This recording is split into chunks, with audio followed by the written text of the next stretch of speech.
According to lawyer Martin Kpebu, now all my updates here, EOCO together with the CID boss Lady Adonkwa, or Daomu and as or instruct woman say a check Wontumi or phone to member court. Yes, the norm prepare Wontumi normal fan go PM court. Na I will say Wontumi EOCO court because of Akroma and other related issue.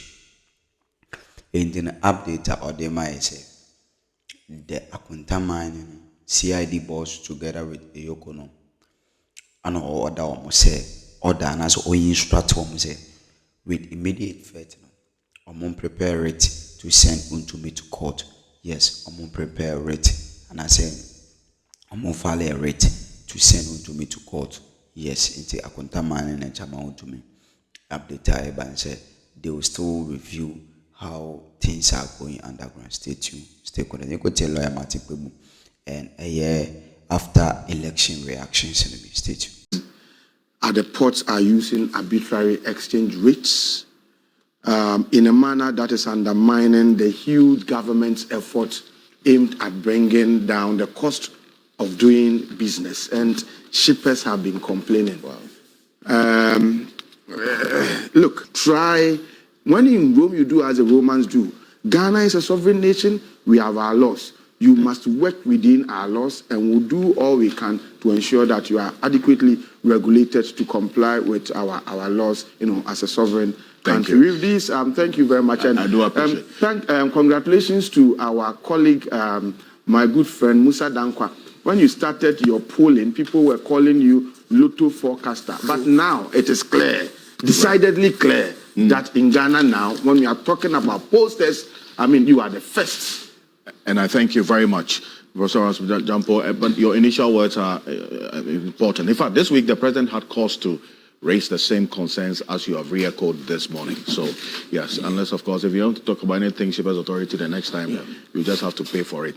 But and also, Martin Kpebu is privately legal practitioner. He is the leader of the Komeprakorilo demonstration. Good morning. Good morning, Mr. Kesi. What is my benefit? My benefit of contributing to this program? Bicycle for so Lawyer, please. I appreciate your time. Thank you so much for joining us. Yes. Quick. My rituals. Yes. So once again, we repeat the call for peace in Nkwanta, right? Yes, there is relative calm, but we need to continue the efforts to make sure that the conflict is really and absolutely resolved, right? So that we don't continue to experience tensions in Nkwanta and its environs, right? Yes, please. So the government of Ghana, we are on bended knees. Finish it well, so that it doesn't recur. Appreciate it. Okay, and we ask citizens to also cooperate with the government. Important. So citizens in Nkwanta and environs, please cooperate with government. Let peace prevail. Indeed. Thank you. Then number two, the reset agenda is on. Yesterday, at the Ghana Police Service, the headquarters, some senior officers who were denied promotions, etc., under Dan Paris regime were restored. Number one, ACP Dr. Benjamin Agojo. Yes, he's been promoted to DCOP. Agojo was called then under the law. Nothing prevents him from going back to work. Okay, while the court case was on, but he was not allowed to go back. We went to court to challenge it. Unfortunately, the judge said, even though there is no grounds, she would not grant, right? So Agojo was kept out of work. Eventually, he won the case. So you see such injustice. Right. So we are very grateful, IG Yowunu and the police council for doing the needful, for trying to, rehabilitate Agojo. You don't do that to a citizen, destroy his whole life, especially in view of the fact that Attorney General then, Godfred Dame, openly told us that he just added Agojo's name to make the coup-plotted case a credible one. You just add somebody's name, right? When you've assessed very, very unethical conduct. You see how eventually the Jakpa tape caught him. It was a long time coming, but eventually caught him. That's such unethical conduct. You take a man, you just destroy him, add him to coup plotters case. So thank you, IG Onu and the Police Council for doing, the Vice President, right? They are all on the Police Council. Thank you very much. Other officers who were restored. So that's the reset agenda. Very, very good that we sack those villains, that we sack them out of government. Yeah, so I see Adeyo Ajiman Bedu the second, Domahini, good morning. More fire, Domahini. Let's hear more from you. Yes, I want to visit him. I want to visit him in Doma. Yes. Thank you very much. Yes. So for Kufu Yasantwa, more fire. Though you're on the Council of State, of course, you continue to speak and continue to do so. You didn't spare even your relation with Kufu-Addo. So it's the same standard. Continue to speak, right? And then Kinteki Teko through the second. The man asking for justice in the Sicily matter. Yes, we'll have to get justice. So, Raymond Acha, thank you. Good morning. You've taken over the file from OSP. Let's see how the Sicily case pans out. Yes. Big up to Raymond. Big up. Because in the coming weeks, we're still knocking on doors of EOCO to give at least an update on, some of the investigations, including this Sicily matter. Hey, thank you. CID boss. Lydia Donko, please, Akunta mining, the Galamsey. Lydia Donko, look, you must push this as Akunta mining case to court. Let Wontumi and Akunta mining come to court to answer. 8 minutes. Okay, yes. Thank you very much. 8 minutes. Thank you. Now, say she had no duty. We don't know the strategy that the candidate deployed. I say this because the party boycotted, but the candidate decided to contest. So, was she there at the invitation of the candidate? This is not a time to visit the candidate, Alfred. We'll have to ask. Election day does not allow campaigning. We don't allow campaigning on election day, especially at a polling station.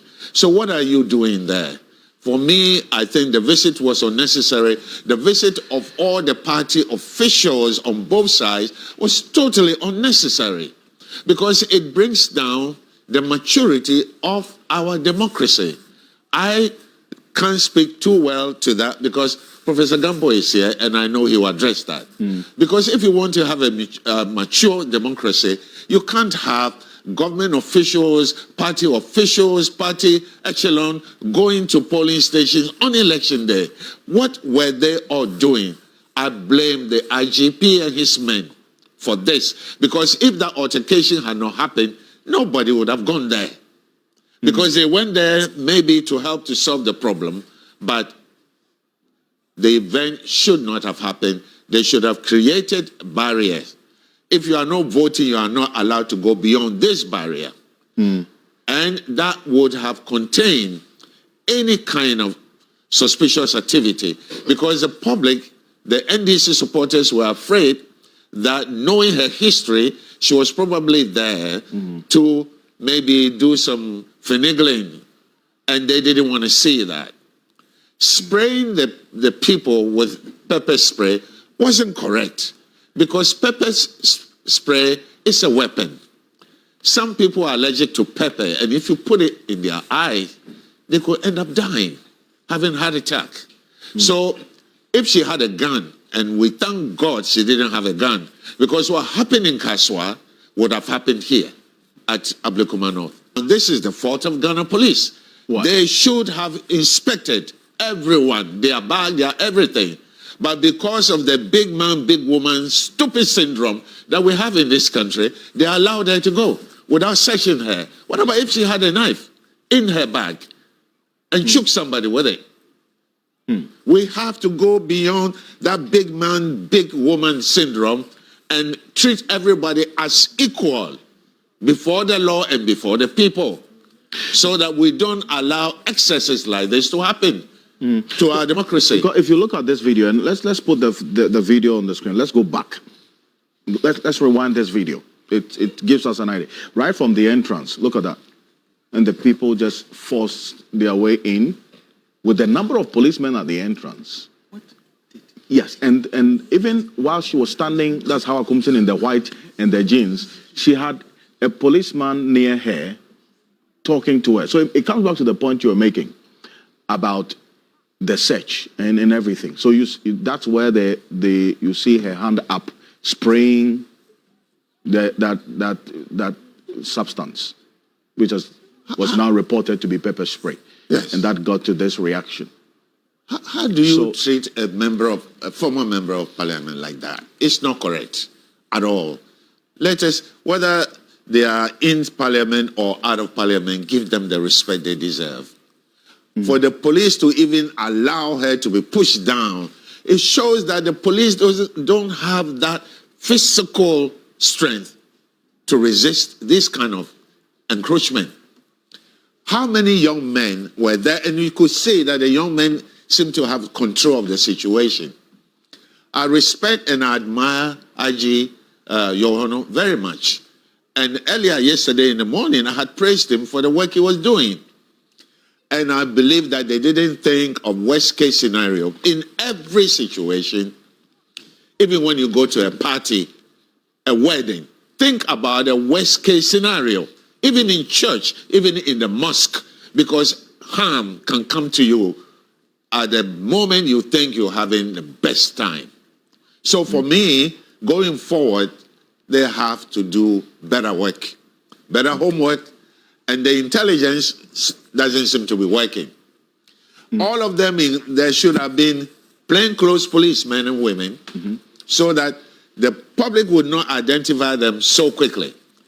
And that will enhance their strength and their intelligence gathering at places like that. These are basic security, safety measures they didn't take. Action begets a reaction.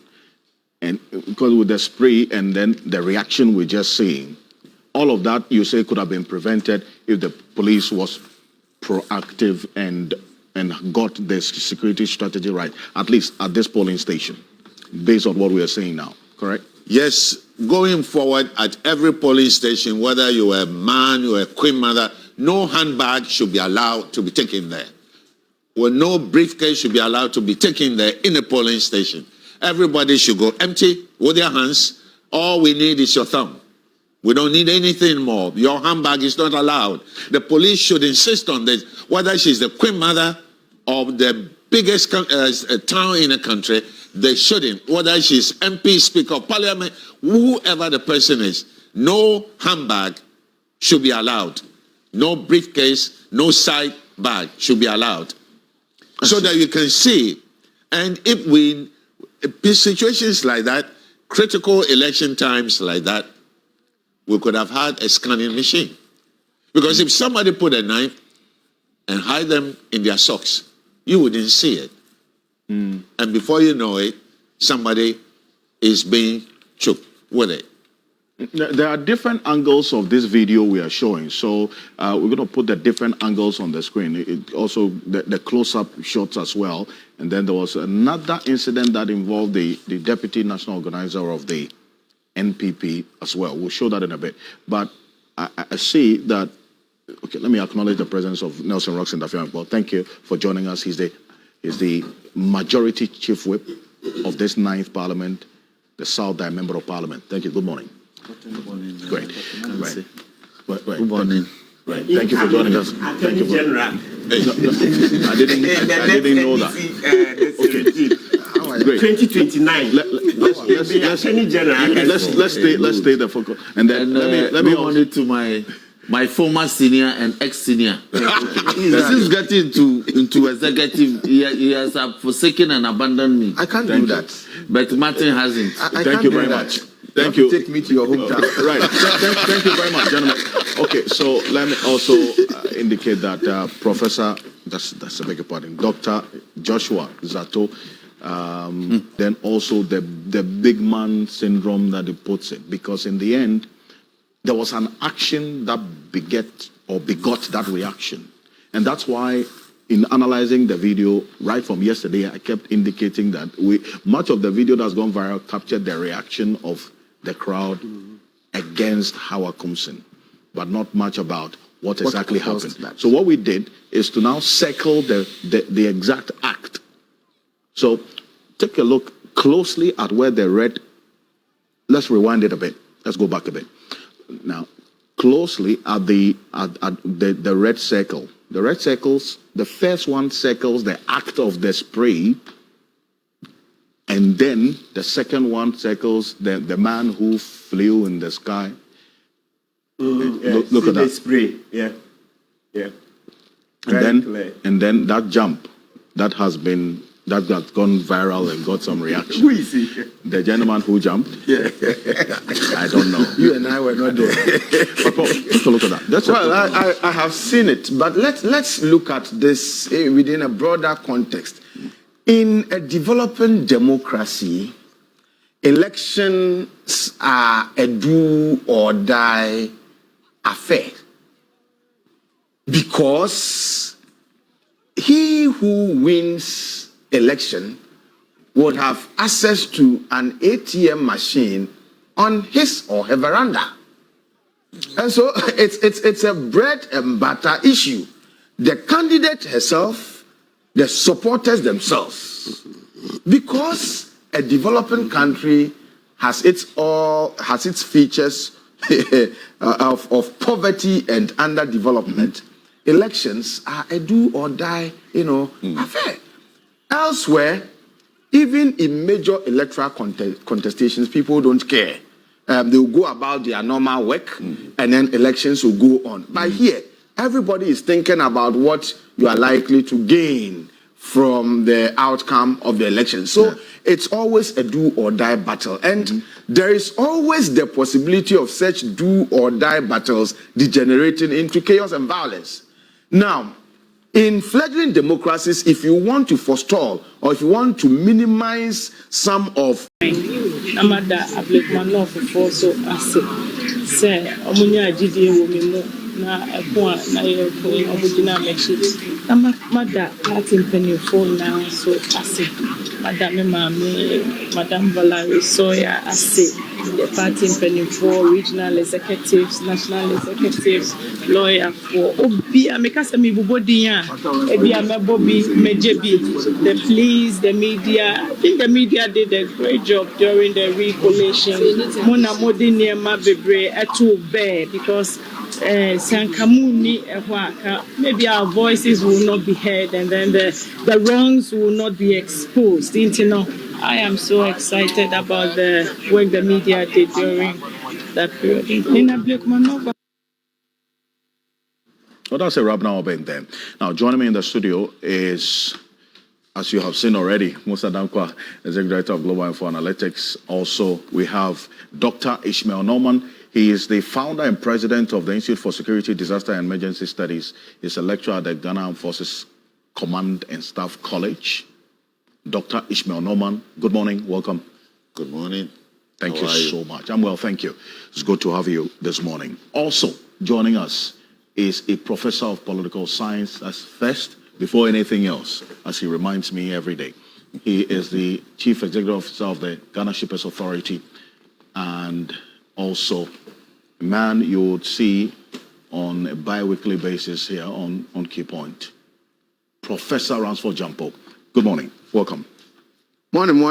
Alfred, good morning. I want to greet a few people. Number one, the people I've been playing football with on Saturdays, if I don't come here before I attend the social engagement, Anointed Keep Fit Club. Okay. They are located around, we